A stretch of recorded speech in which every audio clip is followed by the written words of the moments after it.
Hello and welcome to Strangeplay. I'm Rik. I'm Simon. And this is our pretty much half-arsed news recap for Sunday the 10th of June. Not much news has gone on this week apart from a few game leaks and reveals, which we will be covering in more detail over the next week as it is E3 this week, so I hope you're enjoying that. But to start us off, we have some Destiny news. Yes, we certainly do. Okay, so Nathan Fillion's reprising his role as Cade 6, where he, along with your help as the player, returns to the Reef to track down and kill prisoners that have escaped from the Prison of Elders. So the Prison of Elders were like the third DLC in Destiny 1. Okay. And it's like a big prison where it's got like the galaxy's most dangerous prisons in. The clue's in the title, right? yeah. As well as adding the Tangled Shore location, there's also going to be a setting called the Dreaming City. Apparently, this is the home of the Blue-Skinned Awoken, and he's also going to house the endgame content of this DLC, so supposedly raids or... The usual gubbins. Yeah, just the stuff that Destiny does for its endgame stuff. I've got to admit, looking at the game, like the areas and stuff, it's absolutely beautiful. Yeah? That's one thing that you cannot criticise Destiny for. It always looks stunning. The other big draw is a mode called Gambit mode, where two fire teams fight parallel to each other in a horde mode. You sort of to kill the mobs and cash in tokens, and when you cash in a token, it makes it harder for the other team. I tell you what, it's like first person Puyo Puyo. You know, when you get a line and it drops bricks on the other person's screen. Okay. And it sort of got this, it's a PvE stroke PvP thing, so the team that's winning can send a person over to the other side and make life much harder. So not only have they to contend with the computer controlled stuff, to contend with someone else there or try to do them over. Yeah, that could be interesting. Yeah, that sounds pretty cool. It does sound interesting. It's probably infuriating to be on the end of, but exhilarating to be the person going across and doing the killing. That's why you've got to get good. Yeah. Included in the update are 9 new super spread out across 3 classes. There's no new elements, so you're just working with the same old Arc, Solar and Void that we've had from the start, but it's going to add a bit of variation, and it's going to allow new exotics and stuff, to buff or make those better, like utilise them in some way. So variation's always good. It's a loop game, you've got to have these variables to make it interesting. They're also including a new weapon type, a bow and arrow, because creative is obviously fucking dead. I can't think of what else, so it's just going to put a bow and arrow in. Well, I guess I better start playing Destiny 2 then, hadn't I? It's funny you should say that, because Destiny 2, the Hunter class, one of his specials, one of his supers is a bow and arrow. I thought you'd have been in on that already. A quote from Bungie says, "All the feedback we've heard the past year, it's in Forsaken. Coming alongside Forsaken, whether you buy the DLC or not, are collection screens, in-game triumphs and lore sections, weapon slot changes, random weapon rolls, more vault space, and finally, a way to delete more than one shader at a time." So it's become a bit of a meme, this whole, like, having to delete your fucking shaders one at a time. So it's nice to see them acknowledge that. But they haven't implemented one shader for everything yet. No, because that'd eat into their microtransaction bullshit. All the feedback we've heard from the past year, it's in Forsaken. That's a lie. Interestingly enough, going back to the beta when we talked about it way back when, like a year ago, I said that weapon slot changes, they should have done this. Like, if you want to roll 3 shotguns, you can roll 3 shotguns. That's what they're doing. They're moving it right across. So yeah. Okay. Nostradamus strikes again. So Nostradamus didn't do so well about the Assassin's Creed reveal, though, did he? Oh no. But in my defence, they've only just bought in, so it might be a couple of years down the line, but yeah. Carry on about these shaders. Yeah, these are random weapon rolls as well, which is also something else that a lot of people have been asking for. Something to grind for, because the way that they did it, it was just like, well, if you've got a gun, you've got a gun, it don't, like, the perks on it are always going to be the same. Yeah. More vault space is always nice, and I think they're definitely going in the right direction. Sounds like it. The quality of life changes and rolling back on decisions that they were so fucking adamant were going to work for Destiny 2 are good to hear. But on the other hand, promises are easy to give. Bungie are always promising, and they manage to fuck up so much. So, yeah, the real news will be whether they manage to deliver on everything that they've shown and actually have it been good. So, yeah, Destiny 2 Forsaken will release on the 4th of September. So it's not that far away, a couple of months. I need to ask, is this something that's going to get you back into Destiny 2? Or at least something that's going to make you give it another try? It's possible that I might give it a look over at some point. I've been burnt with Destiny 2. Well, I've been burnt with Destiny as a whole, as a franchise. So, I don't know. I think it might be one of those cases where I keep a close eye on it and when it comes out, and if the news is good, and it don't turn instantly, because that tends to happen, people go, oh, it's fucking brilliant, and then like a week later, like, you fucking hate this, fucking shit. Yeah, I'll be looking out for that. Like if it's riding a good crest of goodwill, then yeah, possibly. But if people turn on it instantly, there's no smoke without fire, you know? Yeah, it does sound like it's slowly becoming a game that I'm gonna give a try at some point. Thing is, like, with Destiny 1, well, kind of boring when it started. And it wasn't until the third DLC, which is incidentally what Forsaken is, it's a third DLC, that it got really, really good. And then it just went from strength to strength from there. So, games don't begin until the third DLC, I guess, now. I guess. When it comes to Destiny. And it does look like Bungie and Activision have taken a look at what's been going on at EA and gone, we should probably shape up too. Speaking of EA, this next story involves a game that my friend Ian is a massive fan of. Oh? My friend Ian is a huge fan of this game. Played them all of them. Super fan he is. And that is, DICE have revealed what will be included in Tides of War mode for Battlefield 5. Hang on a minute, roll back. Has he played like Battlefield Play for Free and Battlefield Heroes like me? Probably. I want to know these details. Probably. I don't care. He just got arsey that I didn't give him a mention last time he spoke about Battlefield 5.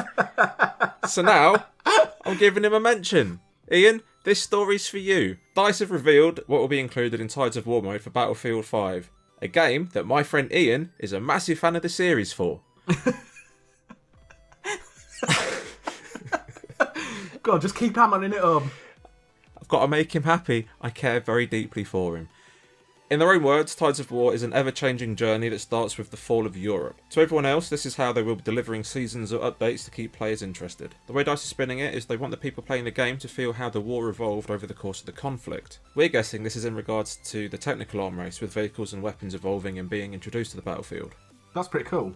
Especially if it plays out that way. It'd be a really interesting way to do it, kind of like drip feeding power-ups and things like that into it. Well, yeah, the World War II, like the air superiority stuff sort of got out of hand, didn't it? It started shit and then just, well, it got out of hand. You had like Battle of Britain and stuff. Yeah, it was incredible. Out of hand is one way to describe World War II. Yeah. I can think of a few other ways to describe it as well. Anyway, DICE have cited that weapons, vehicles, timed events, skins for players and weapons and all that other stuff will be showing its face. These themed experiences will run for several weeks at a time with special events riffing on spectacles that should keep player interest from waning. With special assignments and new missions to design to, and I quote, surprise the community by adding new content and making you want to revisit existing battlefields, end quote. That's pretty interesting because, like, are they going to go back over maps that are already in the game and sort of, reskin them to show the months and months of, battles that have been on them? Maybe. Or maybe by introducing new vehicles and weapons and anti-aircraft stuff into existing maps, it could change tactics on that map, so it could keep an old map fresh over the course of the year or something. Yeah, possibly.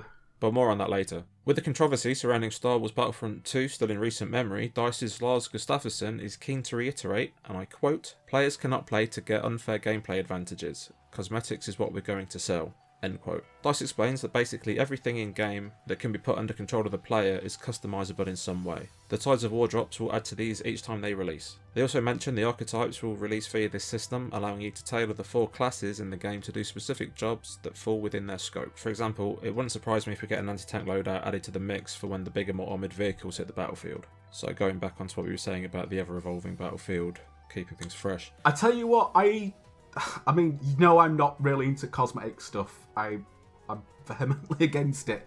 But the idea that... Do you know when you see someone that travels the world? Yeah. And they sort of have the suitcase and it's got like Abu Dhabi, Timbuktu, Beijing. Croydon. Yeah.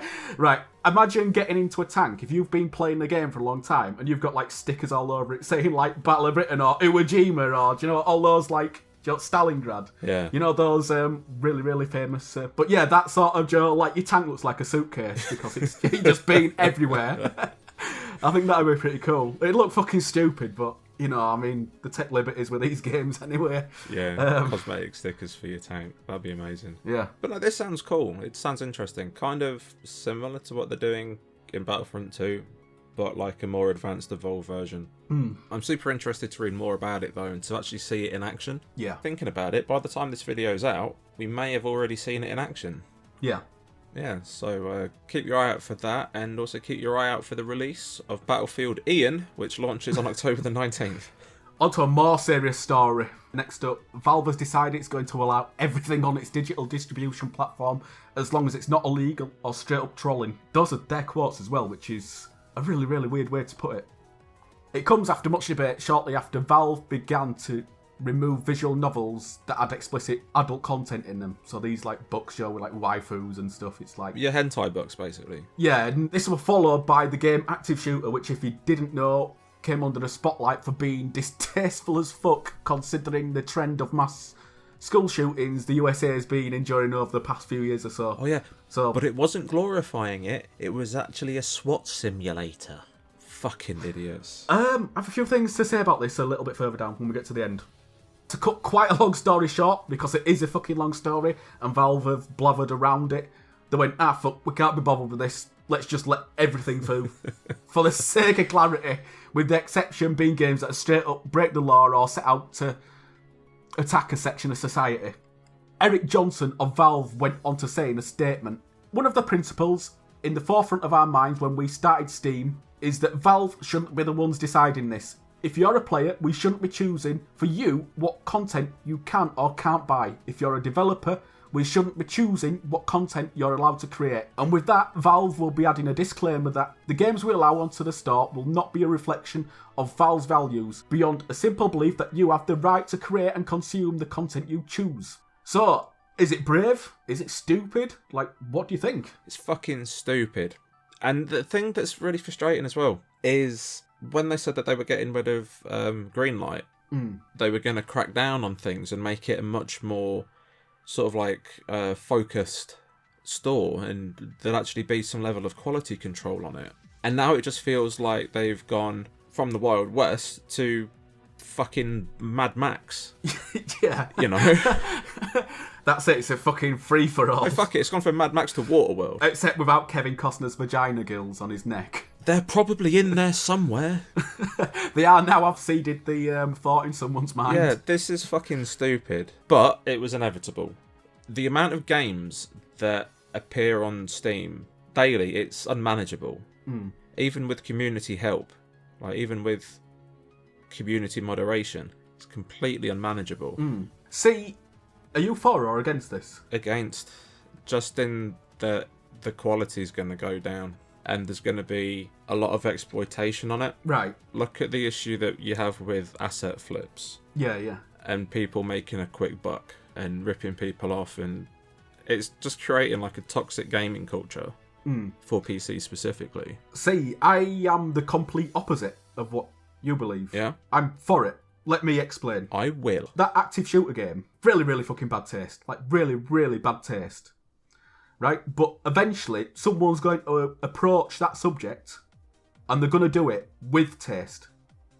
They're going to do it and it's going to be sensitive, and you can apply that thought train to pretty much anything. Say like, you watch films, you know that some of them go into fucking dark areas. Something like The Hunt with Mads Mikkelsen, where he gets accused of being a paedophile. That couldn't, as it stands, be put on Steam because it's like, it's got paedophile content in it.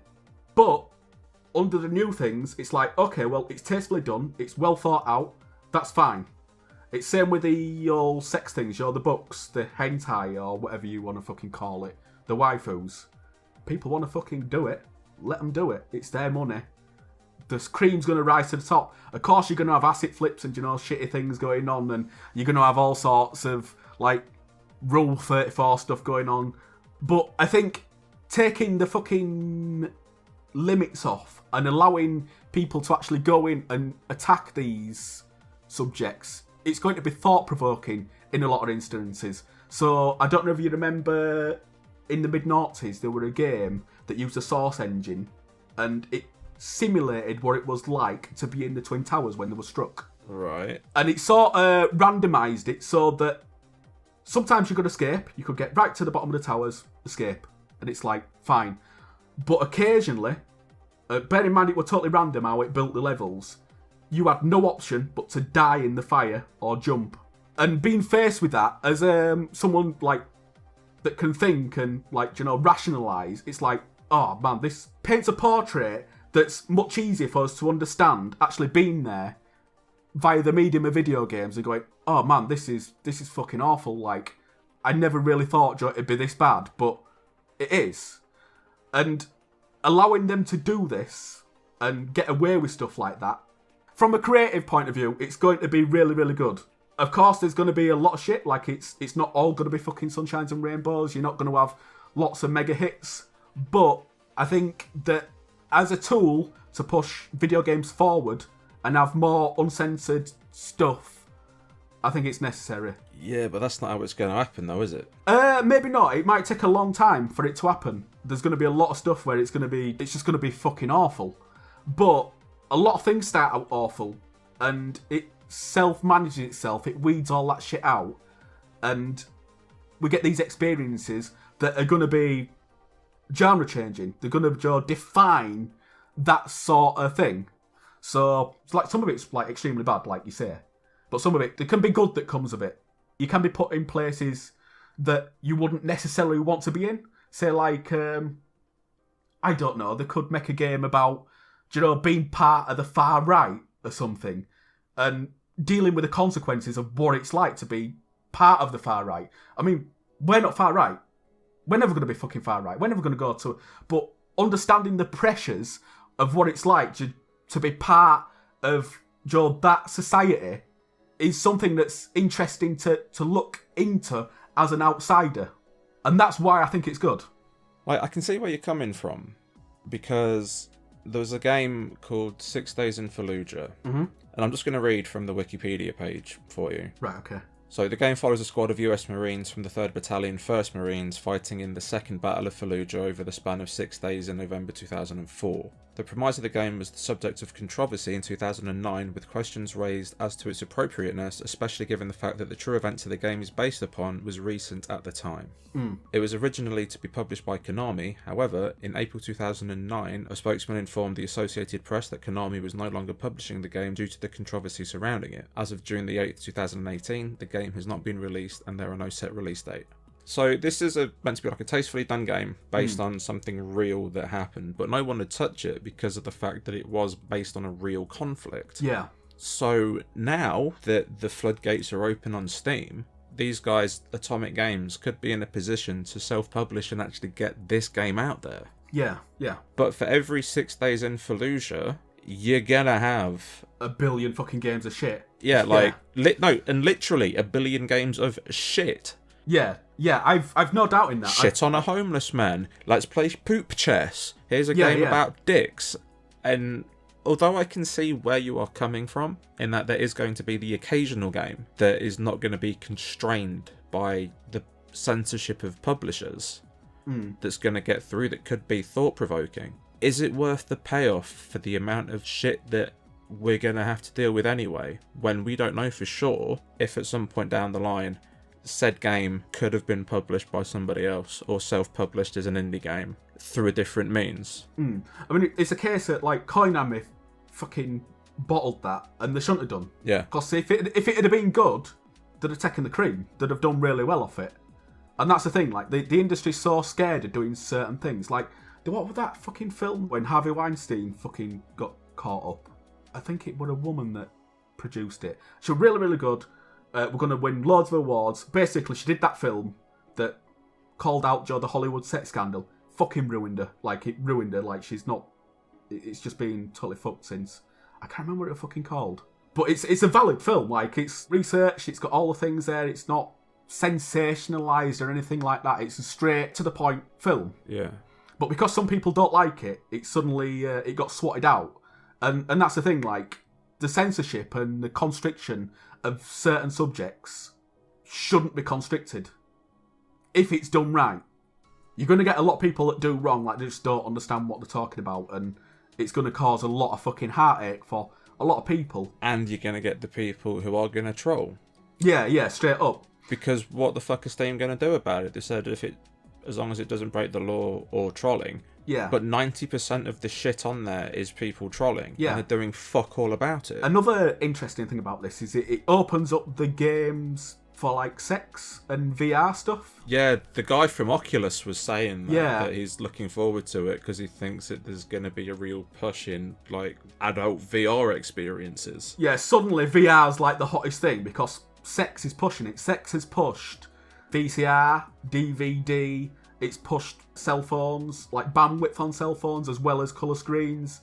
So we're going to see real jumps in VR technology, possibly because of this. And a massive increase in sale of flashlights because no one's going to want to clear up a mess that you can't see coming.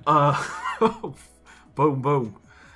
Here's the thing. Would you buy a sex game on your Steam account and have it open to everyone watching? Would you play a game that was about a school shooter? If these come to pass, like I said, would you play those games and happily have them displayed on your gamer card? Because this is the thing, like, it's your gamer card is you. It's like those Valkyrie Drive bikinis and those types of games that are just basically titillation. Like, that's all they are. They're not really games. They're called fan service games. Yeah, like, they're not games as such. They're there for people's sexual desires and flying under the fucking radar because of, the content that they have. Yeah, and it's games like that run a danger of burying these diamonds in the rough that you're on about. Yeah. But it's always been the case. I mean, stuff like Spec Ops it didn't fucking sell that well. It's well lauded. Like, people love it. The people that played it love it. But it didn't sell megabucks or anything like that. It's very much a cult hit. Yeah, but if that was PC only, published by an independent, on Steam only, during this point in time, it probably would have got buried. Yeah, no doubt. You know, the fact that it did as well as it did owns to the fact that it was on consoles as well. It'll be interesting to see if the games that I do mention, the tasteful ones, or the ones that are approaching a topic in a manner that's actually fit into, what they're wanting to cover. Yeah. Will make the jump to Xbox One or PlayStation 4. Because we've seen a lot of these, like Legend of the Black Panther and Dash Gaween and what have you fucking end up on. Black Tiger thing. Yeah. So they're opening no fucking can of worms here. And it could be potentially amazing, but it could be potentially a car crash as well. Yeah, the next few months are going to be quite telling for Steam. Isn't every month a challenge for Steam? But anyway, that's it for this week's news recap. If you'd like to talk to us about any of the stories we mentioned, then please feel free to leave a comment below or talk to us over at Twitter at StrangePlayUK or join our Facebook group at facebook.com/StrangePlayUK. Also, if you like this video or like what we do on the channel, feel free to give us a like and subscribe. We appreciate it despite what Simon says. But once again, thank you very much for watching and we will see you next time. Did you just say my stomach rumble then?